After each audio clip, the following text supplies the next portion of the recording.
What Satoshi did was gave us a network where hundreds of millions of people can own and control their economic energy in a censorship-resistant, unstoppable fashion. There's a struggle between capitalism and socialism, between people that believe in freedom and free markets and those that believe in central planning and collectivism.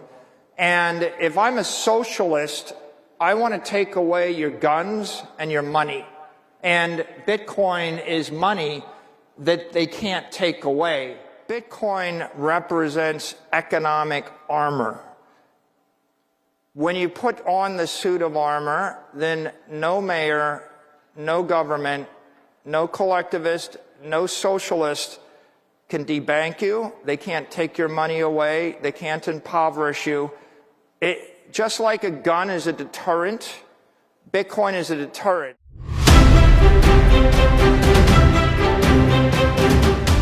Bitcoin represents the most powerful technology force for conservatism in the world.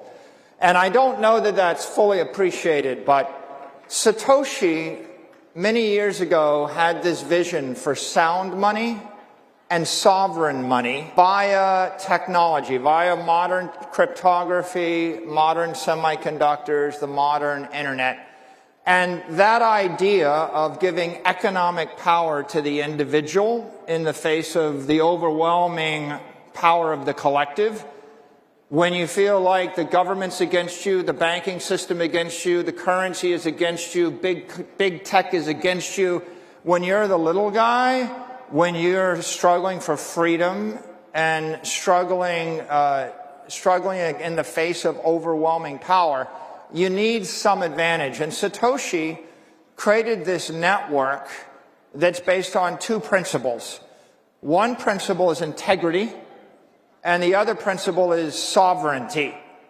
The integrity, we all know, is there'll never be more than 21 million Bitcoin, and that's enforced by millions and millions of computers and hundreds of millions of people everywhere in the world that believe it's not okay to lie, cheat, or steal. It's not okay to distort the truth. There is a truth. There is a universal common ledger that no one can tamper with, no one can corrupt. Not a nation state, not a company, not a politician. And that idea of a censorship-resistant, unstoppable version of the truth was a first in human history. It was a first. And then the second idea is sovereignty. It's like, well, if there is a truth, can you own it? Right? So with Bitcoin, the idea is you can own a Bitcoin and you don't have to trust a bank with it. You don't have to trust the city with it. You don't have to leave it in the custody of a big company. You can take self-custody. So we oftentimes say, what do you own? The only thing you own are your memories. Everything else in this world that you own at the pleasure of someone more powerful than you, and they can take it away from you via force. What they can't take away from you is your experience and what's in your head. And the brilliance of Satoshi was, what if we could put all of the money in the world into the heads of the people? What if what you knew was the password to unlock all of your wealth or protect it, and nobody else could take it away from you? And that's a profound shift, because what Satoshi did was gave us a network where hundreds of millions of people can own and control their economic energy in a censorship-resistant, unstoppable fashion. And that was an idea worth nothing for a year, and then it became worth $1 million, and then it became worth $1 billion, and then it became worth $10 billion, and then it became worth $100 billion. And when MicroStrategy, now Strategy, got into business about 4 years ago, it was worth $150 billion. And today it's worth $2 trillion. We were a software company, and we were staring at a quick death or slow death or take a risk. And, you know, when the COVID lockdowns took place and the interest rates went to zero, we had to decide, were we going to sell the company, throw in the towel, or could we find a way out?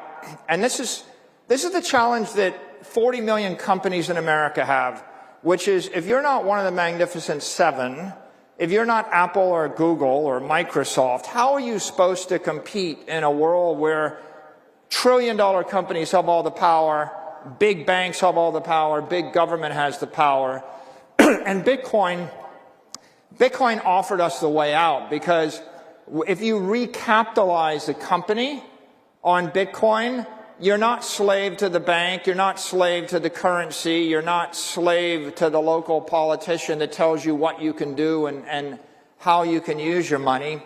Instead of having the central bank take interest rates to zero and keep them there forever, right? Bitcoin gave us a 60% return every year, because the Bitcoin interest rate is set by a global decentralized system of capital flows.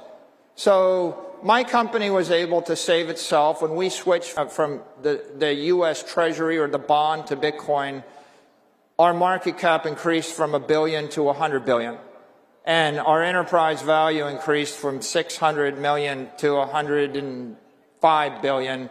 And we went from a $500 million company growing 0% a year, competing against a monopoly, Microsoft, where it's hopeless, to a $50 billion company growing 60% a year that's part of the digital economy. So I feel blessed, and we are very fortunate, but that really motivated me with a mission. And what I realized is Satoshi gave us a way out of our conundrum. Satoshi gave us a strategy that makes a small company big and powerful, that makes the individual more powerful than the state, that turns the power balance between the collective and the individual on its head.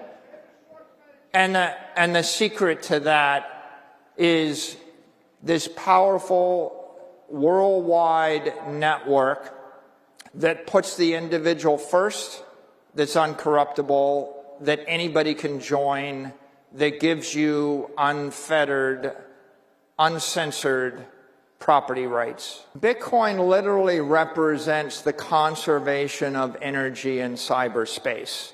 Satoshi implemented a protocol which is inherently conservative. If I send Bitcoin to you, I lose it, you have it. I can't create more. I can't lie about it.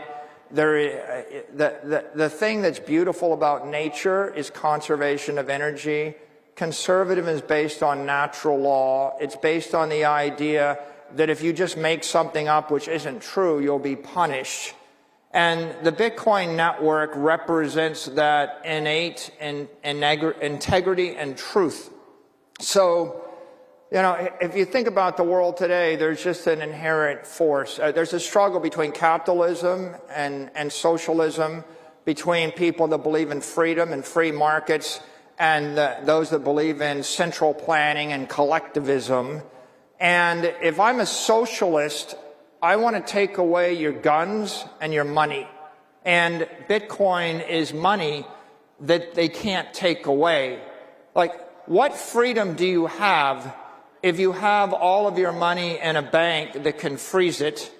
What freedom do you have if you have your money embedded in a currency where someone can print 4x more of it without your approval and debase it to zero?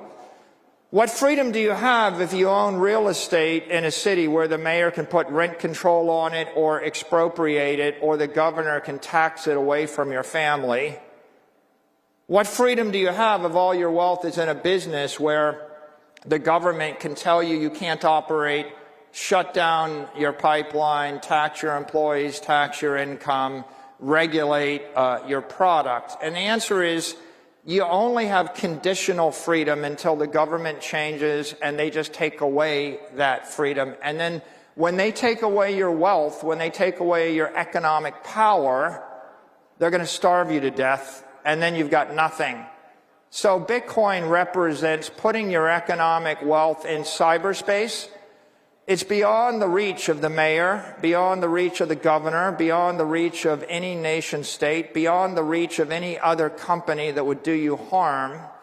It is the first time in the history of the human race that you can bind economic energy tightly to an individual, to a family, to your company, and you don't have to ask permission to have economic wealth, to have money, and you don't have to live in fear that someone gets up on a morning and just takes it all away from you to power you down.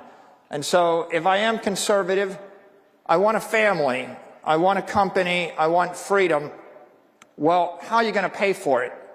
And if you live in a country like Venezuela and the currency goes to zero, you're going to be begging for food next week. Wouldn't it be great if I could take the wealth of my family and put it into a network that no one can loot, no one can corrupt, and at the end of the day, I don't want to gamble my future. I don't want to take my life savings and gamble in the stock market. I don't want to take my life savings and gamble that the mayor of the city won't just take my property away from me. I actually just want to own the wealth. I want to own my money. And Bitcoin is a way for you to convert your capital into digital capital that will last 1,000 years.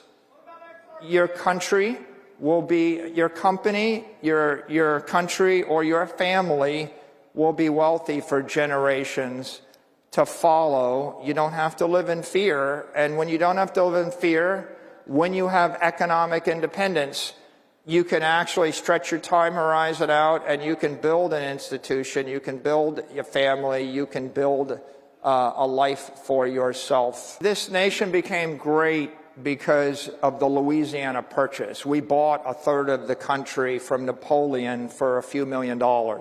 Then we purchased Texas and California from the Mexicans for a few million more. Then we purchased Alaska from the Russians for a few million more. We didn't even know there'd be $1 trillion of mineral rights underneath Alaska when we purchased it. They called it Seward's Folly. But what I'm describing is manifest destiny. If you want to create a great nation, you have to build it on valuable property. You have to know, where is all the money headed? Where is the future? When we bought California, we didn't know there'd be a Hollywood. We didn't know there'd be a Silicon Valley. In 1867, we didn't have a petroleum industry. And so where is the money headed in the future? The money's headed to cyberspace. Bitcoin is property in cyberspace. The manifest destiny of this country is to own cyberspace. And I think that President Trump understands the value of owning scarce, desirable property. If we go to cyberspace and we buy Bitcoin and the nation embraces Bitcoin, then all of the capital in the world, all of the Chinese money, all the Russian money, all the European money, all of the money from the 20th century, the money invested in a Siberian warehouse, the money invested in fill in the blank, anything you could possibly own in Africa, all of that capital is flowing into cyberspace. It's going from physical to digital. It's flowing from the 20th century to the 21st century. The 21st century is going to be 1 billion AIs thinking 1 million times a second. And what are they going to be using to move their money around? They're going to use digital money because they can't get a bank account. They can't get a credit card.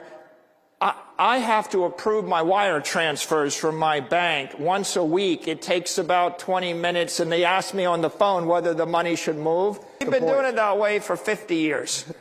And if you look at the way the digital economy is going to run in the 21st century, it's going to be 1 billion computers thinking 1 million times a second, moving assets at the speed of light.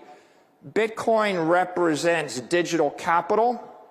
That network is $2 trillion today. It's going to be $20 trillion in 4 to 8 years. It's going to be $200 trillion in 20 years. Then it's going to grow faster than every other asset in the world. It's going to continue to grow. The United States should own it, right? The way to think about Bitcoin is it's the most powerful digital network in the world. It is cyber power. If you want to dominate the next 100 years, just like the last 100 years is based upon dominating sea power, firepower, air power, space power, nuclear power. You want to dominate cyberspace. You want cyber power. It's the unstoppable network that no one can corrupt, and the use of the unstoppable network, among other things, is hundreds of trillions of dollars of capital moving from point A to point B. But the other use of the network is I can send a message which is unstoppable, and I can store information that is unstoppable, and I can prove beyond a shadow of a doubt the authenticity of an instruction or a document. No country, no company, no individual, not a trillion computers can corrupt that message. So if you want to own the future, you want to own cyberspace. How do you own cyberspace? You own Bitcoin, and then you run the Bitcoin networks. You mine Bitcoin, you own Bitcoin. President Trump understands property. He understands the value of Greenland. He understands the value of Alaska. He understands the value of oil rights. He understands drill, baby, drill would be impossible if we didn't own the land. And land is physical property. When I run electricity through semiconductors and I create a wall of encrypted energy, I create digital property. Bitcoin is digital property. You should own it. Your company should own it. Our nation should own it. It is the future. I think there's an appreciation of the power of Bitcoin throughout the cabinet, throughout the House, throughout the Senate.